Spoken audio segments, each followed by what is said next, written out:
அனு என்னாச்சு ஏன் அழுகுற? ஒன்னும் இல்லங்க ஆண்டி. உன்னை விட நான் 10 வருஷம் தாண்டி பெரியவ. என்ன ஆண்டிக்கு கூப்பிடாதடி. சரிங்க ஸ்வேதா ஆண்டி. சரி என்னாச்சு சொல்லு. இங்க பாரு, என்கிட்ட எல்லாமே ஷேர் பண்ணு. உனக்கு கொஞ்சம் அப்பதான் மைண்ட் ரிலாக்ஸ் ஆகும். அது அந்த டீல் இருக்காங்கல்ல, ஒரு சின்ன மிஸ்டேக் தான் பண்ணேன். அதுக்கு போய் அப்படி எல்லாத்துக்கும் முன்னாடி வச்சு திட்டுறாங்க. அவ அப்படித்தான் இன்னைக்கு நானும் லேட்டா வந்துட்டேன்னு எல்லாத்து முன்னாடி வச்சு நான் அப்படி பேசுறா.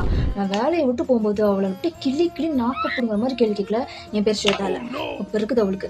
இதுக்கெல்லாம் நீ ஃபீல் பண்ணிட்டு இருக்காத சரியா? என்கிட்ட எல்லாத்தையும் ஷேர் பண்ணதுக்கு அப்புறம் தான் இப்போ மைண்ட் கொஞ்சம் ரிலாக்ஸா இருக்கு. இட்ஸ் ஓகேடா, அதெல்லாம் ஒன்றும் பிரச்சனை இல்லை. நான் போய் ஒர்க் பாக்குறேன். நீ எதை பத்தி ஸ்ட்ரெஸ் ஆகாம நீ ஒர்க் பண்ணு.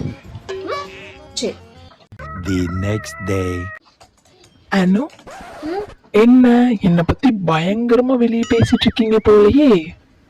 எதை பத்தி கேக்குறோங்க? இல்ல, கேள்விப்பட்டேன். ஒருவேளை ஸ்வேதா ஆண்டி போட்டு கொடுத்துறாங்களோ?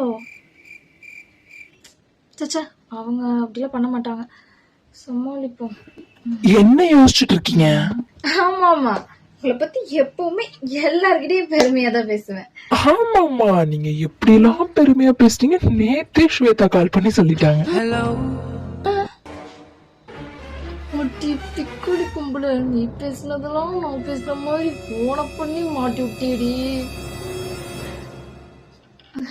அது வந்து மேம், இங்க பேசினாலும் உங்களுக்கு prestige problem. Just come to my room.